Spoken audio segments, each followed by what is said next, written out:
presentasikan hasil penelitian internal yang berjudul pengembangan alat evaluasi berbasis Tri-Tier Multiple Choice menggunakan Wondershare Quiz Creator untuk mengidentifikasi miskonsepsi. Kita ketahui bahwa pada saat ini masih dalam suasana pandemi COVID-19, kita salah satunya diminta untuk tidak berkumpul dalam jumlah banyak.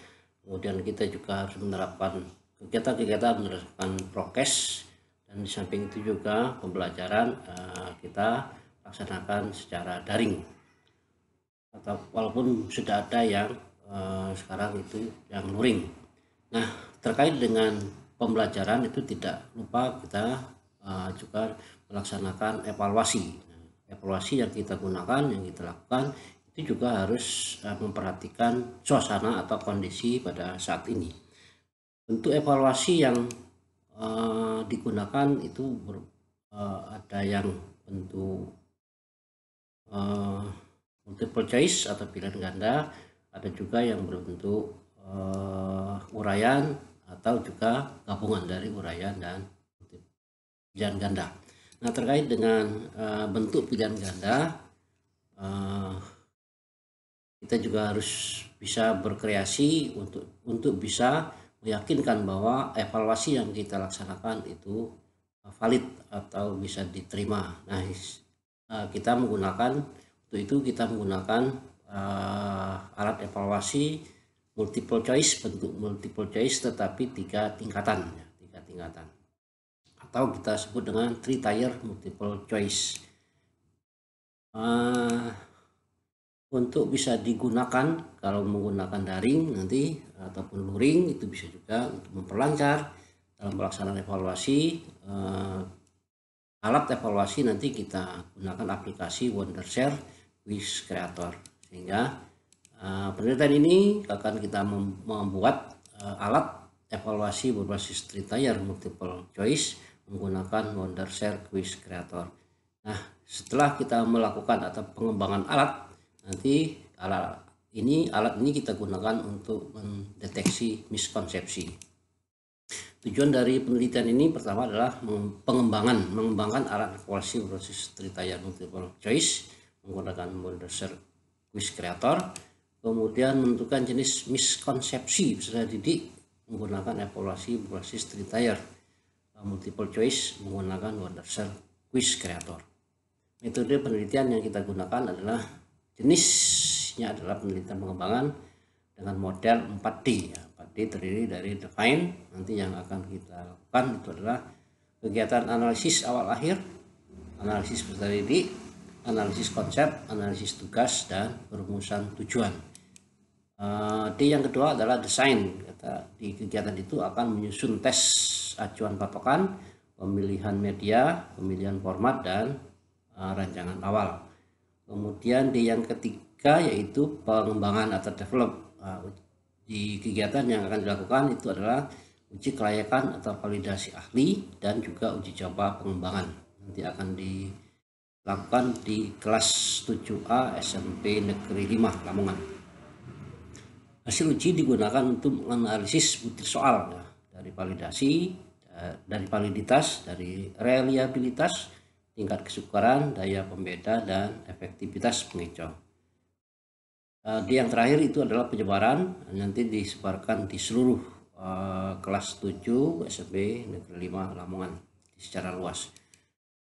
Hasil dan pembahasan validasi kelayakan alat evaluasi. Dari uji kelayakan atau uji validasi ahli, alat evaluasi dikatakan valid. Kenapa?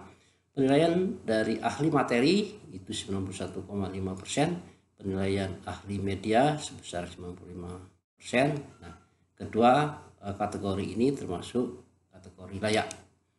Kemudian uji coba alat evaluasi itu dilakukan di SMP Negeri 5 kelas 7A sebanyak 32 siswa dengan 10 butir soal. Ini hasil-hasil dari uji cobanya, presentasinya setiap butir soal.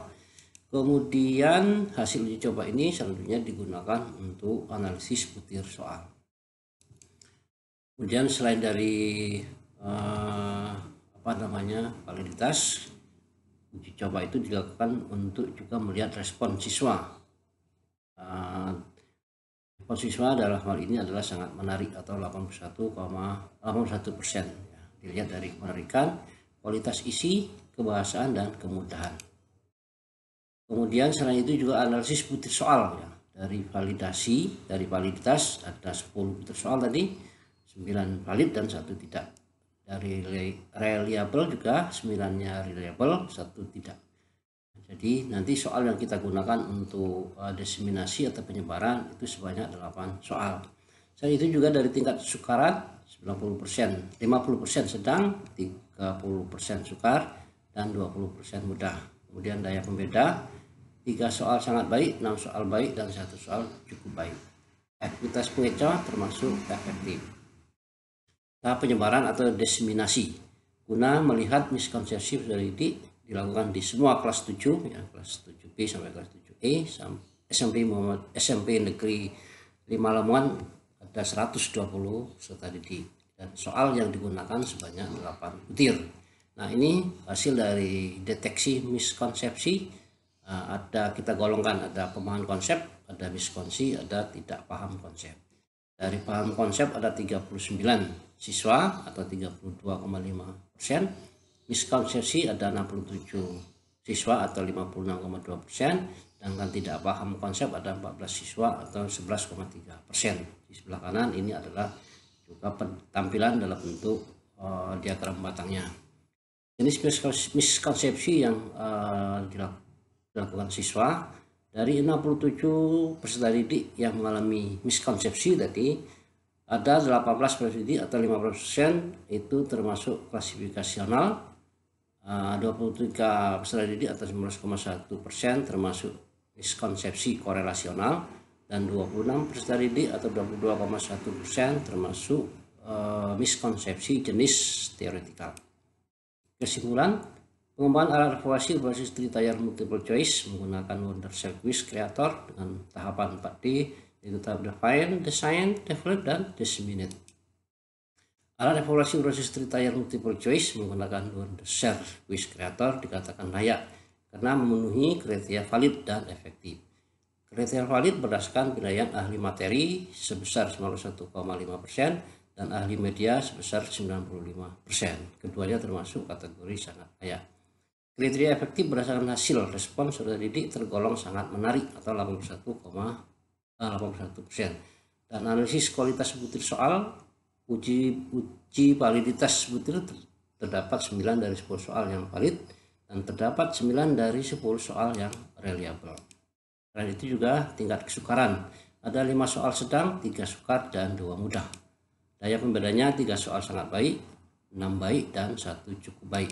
Efektivitas pengecoh ada 10 pengecoh tingkat pertama atau tingkat kedua yang dipilih lebih kecil dari 5% dari seluruh peserta tes. Miskonsepsi peserta didik terdeteksi melalui alat evaluasi Tritayer Multiple Choice menggunakan Wondershare 67% peserta didik atau 51,2% termasuk kategori miskonsepsi sedang. Dari 67 peserta didik yang mengalami miskonsepsi terdapat 18 peserta didik termasuk miskonsepsi klasifikasional atau 5%, 23 peserta didik termasuk miskonsepsi korelasional atau 19,1%, dan 26 peserta didik tergolong miskonsepsi teoretikal atau 22,1%. Demikian presentasi dari saya. Saya ucapkan terima kasih. Assalamualaikum warahmatullahi wabarakatuh.